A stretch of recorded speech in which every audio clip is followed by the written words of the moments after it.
नमस्कार, मैं अनूप सक्सेना हूं। आज फिर से सियासी एजेंडे पर एक बार फिर से कोरोना पर चर्चा इसलिए कि जिस तरह का वायरस, जिस तरह का संक्रमण और वहां पर उत्तर प्रदेश में फैला हुआ है और हुक्मरानों की जिस तरह से कार्य प्रणाली है, उससे निश्चित तौर पर इस पर बात करना लाजमी है। उत्तर प्रदेश में कोरोना संक्रमण की जंग में जुटी योगी सेना जो है, उसका पूरा फोकस जो है छोटे कस्बों और गांवों में छोटे कस्बों की ओर है, जबकि छोटे कस्बों में स्थिति इतनी भयावह होती जा रही है कि लोग वहां पर भीड़ की भीड़ जुट रहे हैं और उस भीड़ को रोकने के लिए किसी तरह का प्रबंधन नहीं किया जा रहा है। शहरों पर चौकसी जो है शहरों के चौराहों तक ही सीमित है। आलम यह है कि शादी के सीजन में लोगों को छोटे बाजार तक पहुंचने के लिए बस चालक ऐसे मार्गों का उपयोग कर रहे हैं जिन पर सुरक्षा की नजर ही नहीं है। बात चाहे चंबल नदी पर बनाए गए पीपों के पुल से भरी बसों की आवाजाही की हो या फिर सूबे के दूसरे जनपदों में भीड़ ले जाकर दौड़ रही बसों की हो, सभी में सवार कोरोना खतरा छोटे शहरों गांवों की तरफ पहुंच रहा है। लेकिन ना तो नेताजी को इसके लिए सजग हो रहे हैं और ना ही प्रशासन को इससे कोई लेना देना है। नेताओं को जिस तरह की कार्यप्रणाली है उस पर आज इस संबंध में पर चर्चा करेंगे। हम आपको मेहमानों से मिलवाते हैं। हमारे साथ हैं आगरा से समाजवादी पार्टी के युवा नेता राहुल चतुर्वेदी जी और भारतीय जनता पार्टी सरकार का पक्ष रखने के लिए महोबा से रामजी गुप्ता साहब, आपके पास सबसे पहले मैं आऊँगा। आप मुझे उम्मीद है कि आप हमारा टेलीविजन देख रहे होंगे और फुटेज देख रहे होंगे, जिस तरह से बसें, जिस तरह से भीड़, जिस तरह से आम आदमी भीड़ की भीड़ गांव छोटे कस्बों की तरफ दौड़ लगा रहा है, तो इससे ये क्या माना नहीं जा सकता कि खतरा जो है संक्रमण का वो गांव की ओर जा सकता है? रामजी गुप्ता जी। जी जी जी जी मैडम, मैंने आपसे सवाल किया कि आप हमारा टेलीविजन देख रहे होंगे, स्क्रीन देख रहे होंगे, हम आपको जो भीड़ दिखा रहे हैं, फुटेज दिखा रहे हैं, उस पर कहीं भी ये नहीं है कि जो चौकसी रखी गई है, योगी सरकार ने जो चौकसी करने के लिए जिला प्रशासन को बोला है, उसका कहीं पालन हो रहा है? ऐसा है वैसा देखिए, रोज सरकार हमारी जो है बराबर अधिकारियों को अवगत करा रहे हैं, रोज चालान हो रहे हैं, रोज सब कुछ हो रहा है इसमें। पूरे प्रदेश में बराबर चालान हो रहे हैं, मास्क से चालान हो रहे हैं, सुरक्षा के लिए पुख्ता इंतजाम किए जा रहे हैं। चालान हो रहे हैं, उससे क्या मतलब? आपसे मेरा सवाल ये है कि छोटे कस्बों में और छोटे गांव में जो भीड़ जमा हो रही है, बाजार छोटे लग रहे हैं, वहां पर गांव से लोग आ रहे हैं, तो यहाँ से संक्रमण लेके अपने गांव में पहुंच जाएंगे और गांव में अगर पहुंचते हैं तो किस तरह की, अगर संक्रमण वहां फैल गया तो कैसे बचाव कर पाएंगे आप? हम लगे तो हम लोग बराबर हैं, बराबर हम लोग अवगत करा रहे हैं, उनको सुरक्षा की सब बता रहे हैं, मगर लोग मानते ही नहीं है। सर, आप भाजपा के नेता हैं, आपसे इस ऐसे जवाब की उम्मीद नहीं है मुझे। आप दोनों हाथ खड़े कर रहे हैं, ये समझ में नहीं आ रहा मुझे। हम लोग दोनों हाथ ही खड़े कर रहे हैं। जी जी, मुझे इसका आपसे जवाब चाहिए। मैं ये जानना चाहता हूं कि प्रशासन क्या कर रहा है। क्या आप मान रहे हैं कि स्वास्थ्य प्रबंधन में आपका प्रशासनिक तंत्र पूरी तरह से फेल है? नहीं, ऐसा कहीं कुछ नहीं है। बराबर पूरे हमारे डॉक्टर सब पूरे बराबर से लगे हुए हैं। आप टेलीविजन देख रहे हैं ना? आप ये जो भीड़, ये जो भीड़ है, ये क्या कोरोना को नहीं बढ़ाएगी? वो सहारा के समय चल रही है। लोगों को समझाने के बाद भी बराबर इकट्ठे बुलवाते हैं। सामान्य एक को 3-3 4-4 लोग आ रहे हैं। जी साहब, जो सहारा की बात कर रहे हैं, शादी का सीजन जो चल रहा है, केवल आपको उत्तर प्रदेश में नहीं पूरे देश में चल रहा है साहब, लेकिन इसके लिए उचित व्यवस्था की जाती है, प्रबंधन किया जाता है। जो अधिकारी होते हैं, अधिकारी उस तरह से व्यवस्था करते हैं कि लोगों का काम भी हो जाए और भीड़ नहीं जुटे, एक जगह नहीं जुटे। कई ऐसे राज्यों में देख लीजिए। और आप ये सारी चीजें आपके उत्तर प्रदेश के महानगरों की ही बात कर लें तो वहां पे भी व्यवस्था हो रही है कि नहीं हो रही है? लोग कैसे बाजार जा रहे हैं, लोगों को सुविधाएं मिल रही कि नहीं मिल रही, लेकिन इस तरह की भीड़ तो नहीं दिखाई दे रही है। बिल्कुल बिल्कुल बिल्कुल सुविधा मिल रही है जी। नहीं, मैं आपसे जो कह रहा हूँ, आप जवाब नहीं दे पा रहे हैं मुझे लगता है, या आप देना नहीं चाहते हैं। मैं ये कह रहा हूँ कि जो भीड़ है, तो आप मान रहे हैं कि आपका जो प्रशासनिक तंत्र है वो फेल है? नहीं, ऐसा कुछ नहीं है। बराबर लगे लोग है, चालान कर रहे हैं, समझा भी रहे हैं लोग। बराबर लगे, चलिए बराबर लगे हुए हैं। चलिए हम आगरा से राहुल चतुर्वेदी जी के पास जाएंगे। राहुल जी, आपने रामजी गुप्ता जी की बात सुनी? ये सरकार के दल से जुड़े हुए नुमाइंदे हैं, ये सीधे सीधे हाथ खड़े करें, कुछ कहना ही नहीं, बचाव के लिए कुछ बात ही नहीं करना चाहते हैं। जी, आपका क्या मानना है, क्या कहना है आपका? मेरी दो बातें हैं सर जी। मैं कहना चाहता हूँ कि WHO ने जब भारत सरकार को चेताया था कि फरवरी में कोरोना की दूसरी लहर बड़ी भयावह होने वाली है जी, तो मैं क्वेश्चन करना चाहता हूँ, मेरा ये प्रश्न है कि आखिर हम लोगों ने, भारत सरकार ने इसके ऊपर क्या व्यवस्था करी? आज से 13 माह पूर्व जब कोरोना की प्रथम लहर ने इतना विस्फोटक स्थिति पैदा की थी, तो आज द्वितीय लहर में हम लोग वहीं के वहीं खड़े हैं। कहाँ है ऑक्सीजन? आज पूरे देश में कोरोना की प्रदेशों में ऑक्सीजन को लेकर हाहाकार मचा हुआ है। मैं आपको डॉक्यूमेंट्री प्रूफ दे सकता हूँ जहाँ हॉस्पिटलों ने ये कह दिया है मरीज से एडमिट करने के बाद कि हमारे पास 1 घंटे का बैकअप है, हमारे पास 1.25 घंटे का बैकअप है, अपने मरीज को ले जाइए। आप सोचिए, जिस मरीज को कितनी मुश्किल से एक बेड मिल रहा है इस प्रदेश में, उसके बावजूद उसे ये कह दिया जाए कि अपने मरीज को ले जाइए और यहाँ पर ऑक्सीजन नहीं है, उसकी मौत तो वहीं के वहीं हो गई। और सबसे बड़ा प्रश्न ये उठता है कि कोविड के चक्कर में नॉन कोविड के लोगों को, जिसको लंग्स की, हार्ट की, बीपी की, अस्थमा की तमाम प्रॉब्लम जो है, उनको इलाज नहीं मिल पा रहा, उनकी मौत हो जा रही है। मैं आपको ऐसे भयावह दृश्य की फोटो भी दे सकता हूँ जहाँ एम्बुलेंस नहीं मिलने पर मोटरसाइकिल पर, स्कूटर पर, ऑटो में और अपनी व्यक्तिगत गाड़ियों में लोग अपने परिजनों की लाश लेकर गए। द्वितीय सवाल मेरा, अक्टूबर, आप सुन रहे हैं ना मेरी बात? जी बिल्कुल बिल्कुल। द्वितीय सवाल मेरा ये है कि जब अक्टूबर 2020 में ऑक्सीजन प्लांट का एक बहुत बड़ा टेंडर निकला था, तो आखिर क्या कारण थे जो 6 महीने बाद आज इस भयावह स्थिति में अप्रैल में वो फाइनल हो पाया? आखिर क्या कारण था, मैं समझ नहीं पा रहा। दूसरा मेरा कहना यह है कि जब तमाम लोग, संगठन, व्यापारी संगठन, सामाजिक संगठन सोशल मीडिया के माध्यम से ये कह रहे हैं कि कोरोना की दूसरी लहर बड़ी भयावह और विस्फोटक है, आप कृपया लॉकडाउन लगा दीजिए ताकि कस्बों में, गांव में, शहरों में ये दूर तक बीमारी महामारी ना फैले, ताकि इसकी महामारी अगर कस्बों में, गांव में, ब्लॉकों में अगर ये पहुंच गई तो बड़ी विस्फोटक स्थिति, भयावह स्थिति हो जाएगी। तो आखिर क्या कारण है जो लॉकडाउन नहीं लगा रहे? उसके बावजूद उच्च न्यायालय ने 5 शहरों में लॉकडाउन लगाने की व्यवस्था करी, जिसके विपरीत में सर्वोच्च न्यायालय में उत्तर प्रदेश सरकार गई। आखिर क्या कारण है? पंचायत चुनाव में ये सर्कुलेशन कौन सा जारी हुआ है कि कोविड पॉजिटिव 4 बजे के बाद मतदान करेंगे? क्या 4 बजे के बाद कोरोना के मरीज, कोरोना खत्म हो जाएगा? जी जी। क्या कोरोना वहां बैठे टीचर्स को कोविड नहीं होगा? आखिर क्या कारण है ऐसा जो 4 बजे के बाद कोविड पॉजिटिव मतदान करेंगे? रामजी गुप्ता साहब, आप जवाब देंगे?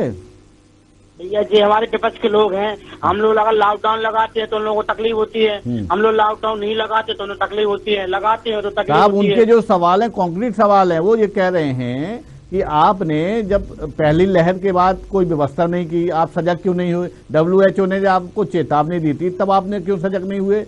पंचायत चुनाव करा लिए, सारी व्यवस्था, सारे अस्पताल में ऑक्सीजन चल रहे हैं हमारे, सारे डॉक्टर टीम पूरी लगी है, सारी एम्बुलेंस लगी है, रात दिन डॉक्टर काम कर रहे हैं, रात दिन। नहीं है कि लेटर दूं आपको लेके? नहीं, क्या कल उच्च न्यायालय में 25 वकील लोग खड़े हुए हैं, इसमें उच्च न्यायालय ने सिविल जजों को खड़ा किया है, वहां पर उनको निर्देशित किया है कि आप व्यवस्थाएं देखेंगे शहरों की। जी बिल्कुल। रामजी गुप्ता साहब, जी आपको इस संज्ञान में है कि उच्च न्यायालय ने कल क्या कहा था? जी कहा था, देखा था, सुना था। हाँ, क्या है उसमें? भाई जी, कोर्ट का मामला है, हम लोग कोई काम अच्छा करते हैं तो विपक्ष में, हम लॉकडाउन लगाते तो गरीब मर जाएंगे, जो होगा वो होगा। रामजी गुप्ता साहब, आप पहले भी डिबेट में रहे हैं और एक सवाल पहले भी किया था कि अगर लॉकडाउन के आप विरोधी हैं तो जब पहले लहर आई तब आपने 2 महीने क्यों लगा दिया था? फिर मैं वही सवाल कर रहा हूँ, ये आप लगता है या आप डिबेट में आए हैं या तो तैयारी नहीं है या आप अपने पूरी तरह से पक्ष नहीं रखना चाहते सरकार का, मुझे समझ में नहीं आ रहा है। आप केवल 2-3 बातें कह रहे हैं कि हम सब कुछ कर रहे हैं। अरे आप देखिए ना क्या स्थिति है आपके शहरों की। गांव में अगर कोरोना पहुंच गया तो कैसे आप संभल पाएंगे? आप ये क्यों नहीं मानते? रामजी गुप्ता साहब, कोई एक गाँव नहीं है हमारे पूरे उत्तर प्रदेश में, सारे गाँव सुरक्षित हैं और सारे गाँव में डॉक्टर टीम लगी हुई है, सारे गाँव में पूरा। आगरा के जिला में भा विधानसभा पड़ती है, गांव में 132 पॉजिटिव निकले कोरोना। जी, ये उत्तर प्रदेश में ही है ना रामजी गुप्ता साहब? जी वहाँ 32 पॉजिटिव निकले हैं। जी तो वो वायरस सही भी हो रहे हैं, 25 अगर निकले हैं उसमें 20 सही भी हो रहे हैं। अच्छा, 22 सही हो रहे हैं उसमें। मतलब आप सही हो रहे हैं तो अब इंतजाम करने की जरूरत ही नहीं है। कुछ करने की आवश्यकता ही नहीं है, आप ये मान रहे हैं ना? जी, अगर हम लोग इंतजाम नहीं करते सर कैसे सही होते ये आप बताइए। बराबर हम लोग लगे हुए हैं, मानी बाबा जी हमारे बराबर लगे हुए हैं। चलिए रामजी गुप्ता साहब, मेरा एक सवाल आपसे है। आप जो फुटेज देख रहे हैं टेलीविजन स्क्रीन पर, छोटे कस्बों में लोग जो हैं गांव से पहुंच रहे हैं, वहां पर कोई अनदेखी है, प्रशासन की नजर ही नहीं है। पीपी के पुल से बसें दौड़ रही हैं, जीपों से सवारियां जा रही हैं छोटे गांव में, भीड़ देख रहे हो आप, ना कहीं मास्क है ना कुछ है, कोई व्यवस्था सोशल डिस्टेंसिंग का कोई पालन नहीं है, ना सैनिटाइजर। तो ये इस टाइप से आप नहीं मानते कि ये जो खतरा है संक्रमण का, अगर यहाँ पनप गया या फैल गया और तो गाँव में तक नहीं पहुँच सकता है क्या? जी जी जी सही कह रहे हैं आप। तो क्या कर रहे हैं आप? नहीं, बराबर चल रहा है सर। अरे साहब, चल रहा होता तो ये भीड़ कैसे होती? प्रशासन को कह दिया गया है इसमें कार्रवाई कराइए, मॉक्स के लिए चलिए, घूमिए, रात दिन विकेट लग रही है जी। अब आपके यहाँ पंचायती चुनाव का अंतिम चरण कब है? कल 29 तारीख को। 29 तारीख को है, फिर से जी 29 29 को है सर। मेरा सवाल ये है कि जो इस ड्यूटी लगी हुई है, पहले जो 3 चरण में जो इलेक्शन हो चुके हैं, वहाँ जो स्थिति रही है, वहाँ जो ड्यूटी करने वाले कर्मचारी रहे हैं वो पॉजिटिव हुए हैं। कई लोगों ने ड्यूटी के बाद उनकी मौत भी हुई, ऐसी खबरें हैं हमारे पास। मैं कहना चाहूंगा सर, जैसा मुझे ज्ञात हुआ है जी, उत्तर प्रदेश में 160 टीचरों की मृत्यु हुई है। राहुल जी मैं आपके पास आऊंगा, पहले सवाल इनसे कर लूं, इनका फिर इसके बाद फिर आपसे बात करूंगा। तो रामजी गुप्ता साहब, जो स्थिति है, अब कर्मचारी काउंटिंग में डर रहे हैं। मेरी अब किसी से आज एक अधिकारी से, वरिष्ठ अधिकारी से उत्तर प्रदेश की बात हो रही थी, वो ये कह रहे हैं कि जिनकी काउंटिंग में हमने ड्यूटी लगाई है वो डर रहे हैं कोरोना को लेकर, लेकिन काउंटिंग करानी कैसे करा पाए हम?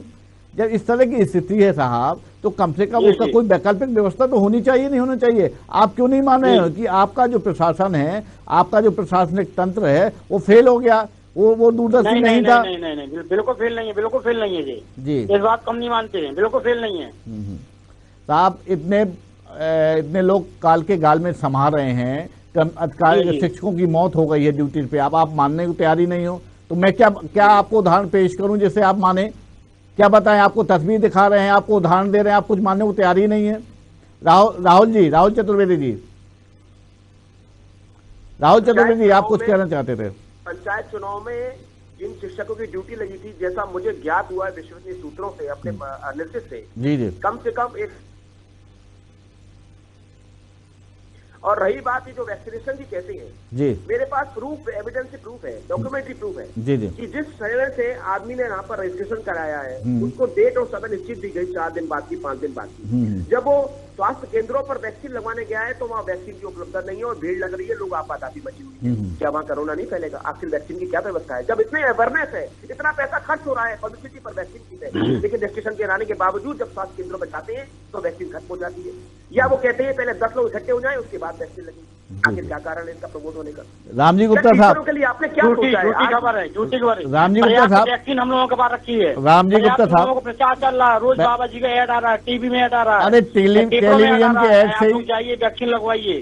कहीं कोई वैक्सीन की कमी नहीं है, ना कहीं कोई भीड़ है। पूरे उत्तर प्रदेश में वैक्सीन कोई खबर आई नहीं है अभी तक। रामजी गुप्ता साहब को भरी पड़ी हुई है। रामजी गुप्ता साहब मेरी बात सुनिए, अब तक आपको पता है कि 32,819 संक्रमित हैं आपके उत्तर प्रदेश में और 264 मौतें हो गई हैं। आप मानने को तैयार 264 मौतें कम होती हैं क्या? नहीं, बहुत मौत हो रही है और आप मानने को तैयार ही नहीं। और स्थिति, एक मिनट राहुल जी, एक मिनट, और ये स्थिति तब है, वैक्सीनेशन की जो राहुल जी आरोप लगा रहे हैं, तब है जब 1 तारीख से 18 साल से ऊपर के लोगों का वैक्सीनेशन होना है। स्थिति बिल्कुल सही, हमारे पास भी सूचना ऐसी है कि जहां वैक्सीनेशन के लोग जा रहे हैं उनको सही ढंग से, उनको समय पे वैक्सीन नहीं लग पा रही है। अब 1 तारीख से जब ऐसी व्यवस्था है तो 1 तारीख से कैसे आप काम कर पाएंगे, कैसे आप लक्ष्य पूरा कर पाएंगे? उसकी पूरी तैयारी कर ली गई है, प्रशासन तो रोज बात बाबा जी की होती है, पूरी तैयारी से चल रही है, पूरी व्यवस्था सब कर ली गई है जी। कहीं कोई दिक्कत ना आएगी, पूरी वैक्सीन सिस्टम से पूरा लगेगा। सर, जहां तक मैं समझ पा रहा हूं, माननीय मुख्यमंत्री जी और लखनऊ में बैठे वरिष्ठ मंत्री जो बात कर रहे हैं या आपकी दल के जो नेता लोग बात कर रहे हैं, उससे उलट प्रशासनिक अधिकारी बात करते हैं। तालमेल का अभाव दिखाई दे रहा है, कहीं कुछ नहीं है। योगी जो कहते हैं उसकी धरातल में कोई उसका इम्प्लीमेंट ही नहीं हो रहा है, लोग परेशान हैं। ऑक्सीजन और सिलेंडर, ऑक्सीजन और बेड की बात तो हम लगातार चर्चा में कर ही रहे हैं। वो जो कमी है वो ठीक है। लोगों को अंतिम संस्कार के लिए भी जगह नहीं मिल पा रही है, लोग परेशान हैं, पैसे लिए जा रहे हैं। ये सारी चीजें आपको ध्यान में, संज्ञान में है या नहीं है? बिल्कुल बिल्कुल है, बिल्कुल है जी। तो है तो कुछ करो, क्यों नहीं कर रहे हैं आप? उसमें जो कर रहे हैं कठोर से कठोर कार्रवाई की जाएगी। जो बिल्कुल सब देख रहा हूँ, मैं देख रहा हूँ। और आप देख रहे हैं नेताओं जैसी बातें कर रहे हैं, आप नेता हैं तो स्वाभाविक करेंगे ही। नहीं, ये चुनाव नहीं है साहब, ये चुनाव नहीं है। जी। आप जिनके संक्रमण, जिनको संक्रमण से राहत दिलाने के लिए बात कर रहे हैं, जो आपको सजग होना चाहिए, यही आपको वोट देंगे, यही आपकी सरकार बनवाएंगे। आप नजरअंदाज कर रहे हैं। अगर उपेक्षा करेंगे तो फिर ये कैसे आपके साथ खड़े होंगे? नहीं, कोई उपेक्षा नहीं चल रही, पूरा काम चल रहा है, सरकार काम कर रही है इसमें। राहुल जी आप युवा नेता, राहुल जी आप युवा के लिए काफी काम चल रहा है। जी मैं आऊंगा आपके पास। राहुल जी आप युवा नेता हैं, विपक्ष में हैं, और आपकी इससे पहले आपके दल की सरकार भी थी, काफी लंबे समय तक सरकार रही, 4-5 साल रही। उसके पहले बसपा की थी, पहले ये एक लगातार क्रम चलता रहा, सपा बसपा ऐसा चलता रहा। मेरा सवाल आपसे है कि भले ही प्रशासन कुछ नहीं कर पा रहा है, लोगों को राहत नहीं दिला पा रहे हैं, आप युवा हैं, तो आप जैसे यूथ एकजुट होकर लोगों की मदद के लिए उतर क्यों नहीं रहे मैदान में? केवल थोड़ी राजनीति। सर मेरी बात, सवाल पहले पूरे होने दीजिए। क्या है विपक्ष का धर्म केवल राजनीति या बयानबाजी या सरकार पर अंकुश लगाने का नहीं? विपक्ष का धर्म ये भी है कि लोगों को अपने स्तर पर मदद करे। राहुल जी। जी सर, मेरा कहना ये है, और बड़े फक्र और अदब के साथ कहना चाहता हूँ जी, इससे पहले जब कोरोना की लहर चली थी, प्रथम पूरे विश्व में महामारी फैली थी जी, तो उत्तर प्रदेश में बड़े फख्र से कहना चाहता हूँ कि एकमात्र नेता अखिलेश यादव जी अपने परिवार के संग लोगों को राहत सामग्री, प्रवास मजदूरों को जाकर भोजन के पैकेज, उनको सुविधाएं उपलब्ध कराने के लिए वहां गए थे। और आज हमारे नेता फिर दोबारा, हमारे नेता की तरफ से आदेश है, पूरे यूथ विंग के उत्तर प्रदेश में लोग जा रहे हैं वहां पर, किसी को सिलेंडर की व्यवस्था होती है तो वो कराते हैं, किसी को ऑक्सीजन की व्यवस्था कराते हैं, किसी के लिए बेड की व्यवस्था कराते हैं। और हमारे नेता इस व्यवस्था कराने में खुद संक्रमित हो गए, और उनका खुद आदेश है कि पब्लिक जनसेवा करिए, राजनीति से ऊपर हटके समाज सेवा करिए, समाज सेवा सर्वोपरि है। लिखना तो बड़ा आसान है कि आज इतनी व्यक्ति हुई, लेकिन जिस घर का परिवार का मुखिया मरता है, उस परिवार को या तो ईश्वर जानता है या वो परिवार जानता है, वो उस पर क्या गैर। बिल्कुल, निश्चित तौर पे परिवार, जो जिनके परिवार में इस टाइप की घटनाएं हुई हैं, उनकी संवेदन, वो क्या कर सकते हैं? वो बेचारे परेशान हैं, और निश्चित तौर पे उनको राहत पहुंचाने का धर्म जितना सरकार का उतना विपक्ष का भी है। राहुल जी मैं ये समझना चाहता हूँ, 1-2 उदाहरण आपसे मैं जानना चाहता हूँ कि ऐसा कोई आपने कैंप लगाया हो, ऐसा आपने कोई ऐसा काम किया हो कि लोगों को ऑक्सीजन पहुंचाई हो, रेमडेसिविर इंजेक्शन पहुंचाए हो, दवाई पहुंचवाई हो, या अस्पतालों में आपने एडमिट कराया हो? जी, हम लोगों ने अस्पतालों में एडमिट कराया है। सामाजिक संस्था में चलाता हूँ यहाँ पर, चिराग यूथ फाउंडेशन यूथ समिति के नाम से तमाम लोगों को ब्लड की व्यवस्था इन दिनों हमने कराई है। और खासकर जो नॉन कोविड पेशेंट है, जो ब्लड और उसके कैंसर से पीड़ित हैं या जो लंग्स से पीड़ित हैं, उन लोगों को जब इलाज नहीं मिलता है तो हम लोगों को डॉक्टर के माध्यम से ऑनलाइन प्रिस्क्रिप्शन दिलवाते हैं, कैंप लगा रहे हैं, लोगों को बता रहे हैं, घर घर करके जागरूक कर रहे हैं कि भाई अपने घरों से ना निकलिए, मास्क पहनिए, और सब लोगों को जो दवाई चाहिए तो हॉस्पिटल में उनको अवेयरनेस दिलवा रहे हैं, एक काउंसलिंग करवाते हैं मिस्टर रानी जैन के माध्यम से। जब कोविड पेशेंट है तो हॉस्पिटल की तरफ मत भगिए, क्योंकि हॉस्पिटल में बेड और ऑक्सीजन की व्यवस्था इतनी अच्छी नहीं है, आप और पीड़ित होकर बीमार होकर वहां पर मौत हो जाएगी। ऐसा मत करिए, आप एक काम करिए, इस तरह सांस लीजिए, इस तरह उल्टा लेटिए, हम उनको हर तरीके से जागरूक करें काउंसलिंग के माध्यम से। जी। राम जी गुप्ता साहब, मैं आपसे समझना चाहता हूं आपसे, राहुल जी ने भी एक बात कही थी, मैं भी आपसे बात करना चाहता हूं। कोरोना संकट के चलते जो दूसरे मरीज हैं, दूसरे बीमारियों के जो मरीज हैं, हार्ट के हैं, शुगर है, बीपी है, या अन्य तरह की बीमारियां हैं, उनको उपचार ही नहीं मिल पा रहा है। कोरोना का इतना भयावह स्थिति है कि लोग वहाँ जो पीड़ित हैं, जो गंभीर स्थिति, वो अस्पताल जाते हैं, उनको भगा दिया जाता है। तो सर एक बात और कहूँगा इसमें। सर एक मिनट मैं सवाल कर लूँ, फिर आपसे लूंगा, बाद में फिर दोनों से उत्तर लूंगा। इसी संबंध में मेरी बात और है। जी बताएं। मैं ये कहना चाहूंगा, जैसा आपने सवाल किया नॉन कोविड वाला, हाँ, उसमें सबसे बड़ी दिक्कत है, किसी को लंग्स की प्रॉब्लम हो गई, किसी को हार्ट की प्रॉब्लम हो, किसी को बीपी, किसी को अस्थमा। जी। अगर वो हॉस्पिटल पर इलाज मांगने जाता है तो उसका कहता है आरटीपीसीआर टेस्ट है। अगर आरटीपीसीआर टेस्ट नहीं है तो कराया जाता है, कराया जाने का 4 दिन बाद उसकी टेस्ट की वैल्यू नहीं, वो तो माननीय न्यायालय ने एक आदेश कर दिया है, आज आदेश कर दिया है, आपको संज्ञान में होगा। वो वर्तमान में आज के दिन आदेश हुआ, इससे पहले पूर्व की पता। बिल्कुल राम जी गुप्ता साहब, मैं वही समझना चाहता हूँ। राम जी गुप्ता साहब, मैं वही समझना चाहता हूँ कि आपका जो स्वास्थ्य प्रबंधन है, इस तरफ ध्यान क्यों नहीं दे रहा है? उनके जैसी महामारी आई, पूरा का पूरा फोकस कोविड को उसमें लगाओ। निश्चित तौर पर होना भी चाहिए, लेकिन कम से कम ऐसी व्यवस्था भी तो होनी चाहिए। कुछ अस्पताल, कुछ वार्ड ऐसे आरक्षित करने चाहिए, अलग से ऐसी व्यवस्था होना चाहिए, ऐसे कुछ डॉक्टर होना चाहिए जो इन मरीजों को उपचार करे, तो कम से कम उनकी जान तो नहीं जाए। रामजी गुप्ता जी, आपसे सवाल है मेरा। बाबा जी ने पूरे उत्तर प्रदेश के प्राइवेट अस्पताल वो कर लिए हैं, उसमें उन्होंने कहा है भी कि अगर जिसका इलाज ना होगा पूरा सरकार का जुटाएगी, बिल्कुल साफ साफ शब्दों में कहा है, और लोगों का इलाज चल रहा है। लगता है आप प्राइवेट स्कूल, प्राइवेट अस्पतालों में आप मेरा सवाल नहीं समझे। फ्री इलाज हो रहा है लोगों को, कहीं 1 रुपया ही लग रहा है। उन्होंने कहा भी है, माननीय नंबर, टोल फ्री नंबर दिए हैं बाबा जी ने। रामजी गुप्ता साहब, मैं बेहतर है, कोविड प्रबंधन के लिए सरकार अच्छा काम करे, मैं मान गया, लेकिन और भी दूसरे मरीज हैं, दूसरे रोगों के मरीज हैं। किसी को दिल की बीमारी है, किसी को लंग्स में परेशानी है, किसी का बीपी हाई हो रहा है, लो हो रहा है, कोई शुगर का पेशेंट है, किसी को और तरह की बीमारी, सर्दी जुकाम हो रहा है, वो जब अस्पताल जाते हैं तो उनको भगा दिया जाता है। उनके आपका नहीं, ऐसा कहीं पूरे इमरजेंसी चल रही पूरे उत्तर प्रदेश में, सारे इमरजेंसी में जांच भी हो रही है, काम भी हो रहा है, और उसमें सरकार ने कहा है कि खांसी जुकाम आ रही है, पहले दवाई ले लो, फिर आप जांच करा के लाइए। उसमें जांच भी सरकार करा रही है और दवाई भी करा रही है। अरे साहब, हार्ट के मरीज जो पहुंचता है, अटैक आता है, उसका उपचार ही नहीं है, उसको अटेंड ही नहीं किया जा रहा है, लिहाजा वो घर जाते जाते वो उसका स्वर्गवास हो जाता है, वो चला जाता है। तो वो परिजन तो परेशान है कि नहीं है? कम से कम आपके लिए ऐसी व्यवस्था होना चाहिए कि ऐसे मरीजों को भी अटेंड किया जाए, वहाँ मरीज डॉक्टर जाकर उनको देखें, कम से कम उनको राहत तो मिले।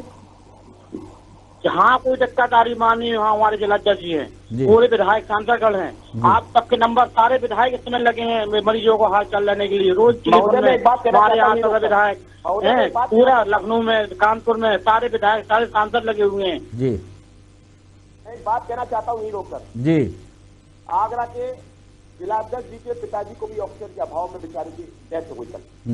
इनको सूचना में नहीं होगा, इनको मैं बता देगा। भारतीय जनता पार्टी के हाँ रामजी गुप्ता साहब, वो तो आपके दल के आदमी थे, उनको भी ऑक्सीजन नहीं मिला। कोई हो, अरे हमारे रिश्तेदार वो खत्म हुए कोरोना में, उनका इलाज चला, 4-5 दिन भर्ती हुई है, खत्म हो गए। नहीं, वो ये कह रहे हैं कि ऑक्सीजन नहीं मिली उनको, ऑक्सीजन नहीं, जब पार्टी के नेता हो गया था, अभी लखनऊ में रहे, पीजीआई में रहे जी, उनको ऑक्सीजन नहीं मिली, सब कुछ हुआ, 4-5 दिन भर्ती रहे, उनको ये आगरा से राहुल चतुर्वेदी जी बता रहे हैं कि आपके दल के जो जिलाध्यक्ष जी हैं, उनके पिताजी को ऑक्सीजन नहीं मिलने के कारण उनका स्वर्गवास हो गया। नहीं, कोई जानकारी नहीं, ये विपक्ष के लोग हैं, इनका तो खाली रहा है, जहाँ खाली प्लाट देखा लोगों ने कब्जा किया है, सपा के लोगों ने देखिए पहले का पता लगाइए लोगों के। राहुल जी, आप क्यों खाली के लिए ऐसी संक्रमण की बीमारी के दौरान, आफत के दौरान आप क्यों राजनीति कर रहे हैं साहब?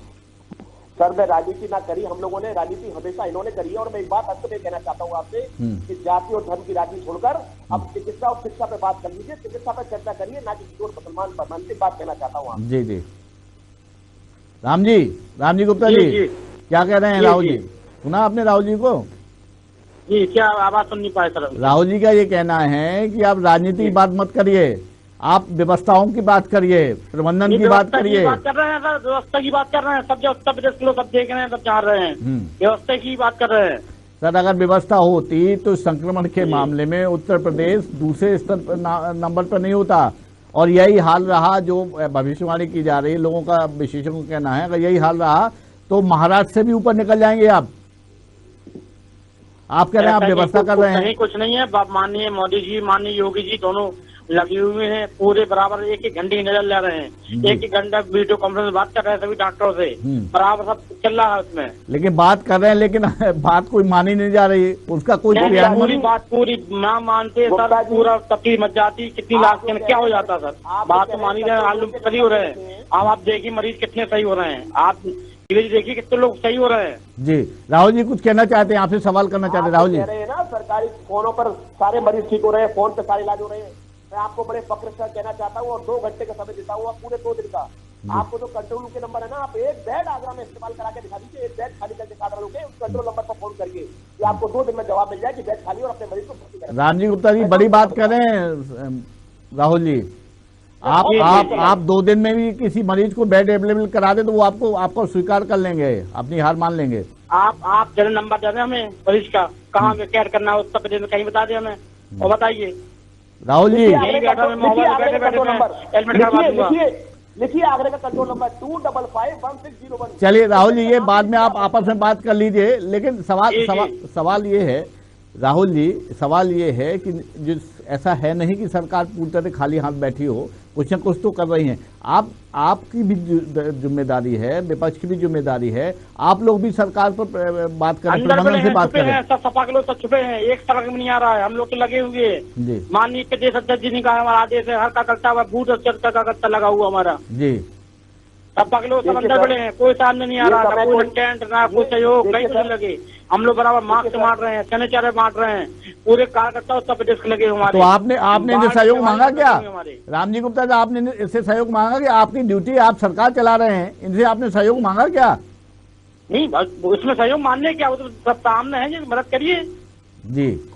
राहुल जी सर, मैं तो ये कहना चाहता हूँ कि इंसानियत का समय है, पक्ष और विपक्ष की बात छोड़कर लोगों की जान बचाइए। जहां लोग सांसों के लिए पैसा देने को मोल तैयार है खरीदने के लिए, वहां उनको सांसें दीजिए। केवल यही कहना चाहता हूं कि सांसें दीजिए, पैसा लेके बैठे हैं, सांसें दीजिए, प्लीज उनको सांसें दीजिए। सत्ता विपक्ष छोड़िए, लोगों के जीवन की मौत की परवाह करिए। बिल्कुल, निश्चित तौर पर सांसों के लिए लोग उम्मीद लगाए बैठे हैं, और ये जिम्मेदारी ना केवल सत्ता पक्ष की है बल्कि विपक्ष की भी है कि इसके लिए अपनी तरफ से पहल करें। लेकिन सरकार की सबसे बड़ी जिम्मेदारी है, सुविधाएं सरकार को उपलब्ध करानी है। सरकार को सोचना होगा कि देखना होगा कि कहाँ कमी है, प्रबंधन कहाँ चूक कर रहा है। और जिस तरह की भीड़ ये देख रही है बाजारों में, छोटे कस्बों में, इससे डरना चाहिए और सोचना चाहिए अगर कहीं संक्रमण गांव में पहुंच गया तो आपकी सारी व्यवस्थाएं नाकाफी होंगी। तो ये सारी चीजें आपको सोचना होगा। फिलहाल संक्रमण को लेकर ज्यादा दलगत राजनीति से ऊपर उठकर काम करना चाहिए। संक्रमण एक ऐसा है कि वो किसी को नहीं देखता, भाजपा, कांग्रेस, बीजेपी, सपा, बसपा नहीं देखता है, वो संक्रमण देखता है, आम आदमी को देखता है। और इसमें कई निरीह लोग जो सुविधाओं के अभाव में अपनी जान गंवा रहे हैं, उनके परिजनों की आप ध्यान दीजिए। घर कई के माँ बाप और भाई बहन सारे काल के गाल में समा रहे हैं, परिवार अनाथ हो रहे हैं। तो ऐसे में सोचने का विषय है और निश्चित तौर पर इसमें सामूहिक प्रयास किए जाने चाहिए। आज की चर्चा में इतना ही। रामजी गुप्ता साहब और राहुल चतुर्वेदी साहब, दोनों को मेहमानों का बहुत बहुत शुक्रिया। कल हम एक बार फिर से सियासी एजेंडे में नए मुद्दे के साथ हाजिर होंगे। तब तक के लिए हमें इजाज़त दीजिए। नमस्कार।